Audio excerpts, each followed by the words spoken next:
Hi, this is Nick with Digital Wood Studios, and in this video, I'm going to go over just the disc numbering in order to help you just understand if you're trying to replace a single disc, verify that you're selecting the correct disc that you need to replace it with, as well as just a couple other just key features I wanted to point out on some of our replacement discs to help you out.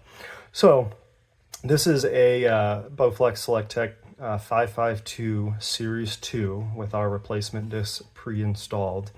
So the way that the numbering of these discs work, and on the OEM discs you'll typically see the numbering placed on them, so that certainly does help, and I'll kind of showcase where that is.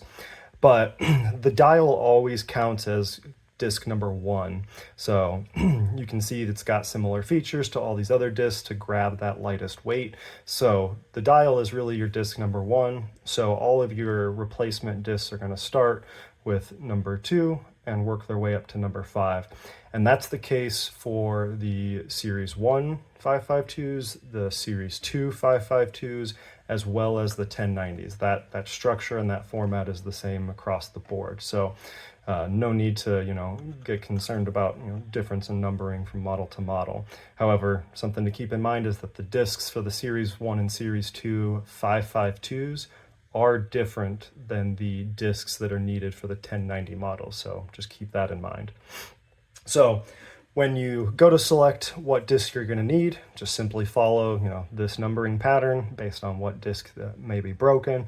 If you buy an entire set, then obviously you don't necessarily need to concern yourself or care about those numbers. And then something worth noting is, on our replacement dials, we'll also have the numbering in there to help you ensure that, you're orienting it in the right spot and that you've got the correct just location.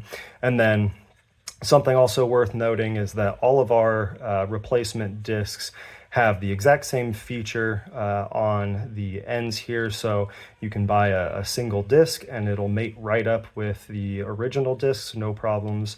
When you do install these, I have designed a very tight fit between these features and the OEM disc just to ensure that there's no slop, no excess movement. So if you do find that it's a little bit difficult, we try and do our best here to ensure that there's no little overhangs from the 3D printing process, but it might need a little bit of coaxing, a little bit of wiggling, and absolute worst case, which this shouldn't be the case, but if you do find yourself running into trouble, just cutting these little kind of nips at the end, which again, we try and do our best here to prevent that from ending up being shipped out in that manner. But if you do find that that's the case, cutting a little bit of that overhang off can help get that in place. See, that's a good example right there. This one's just come off the printer and just needs to be post-processed. So hopefully that helps. Like I said, same format, same pattern with the 1090s. All of the discs that we provide will have that numbering on it, so you'll know that orientation and the order.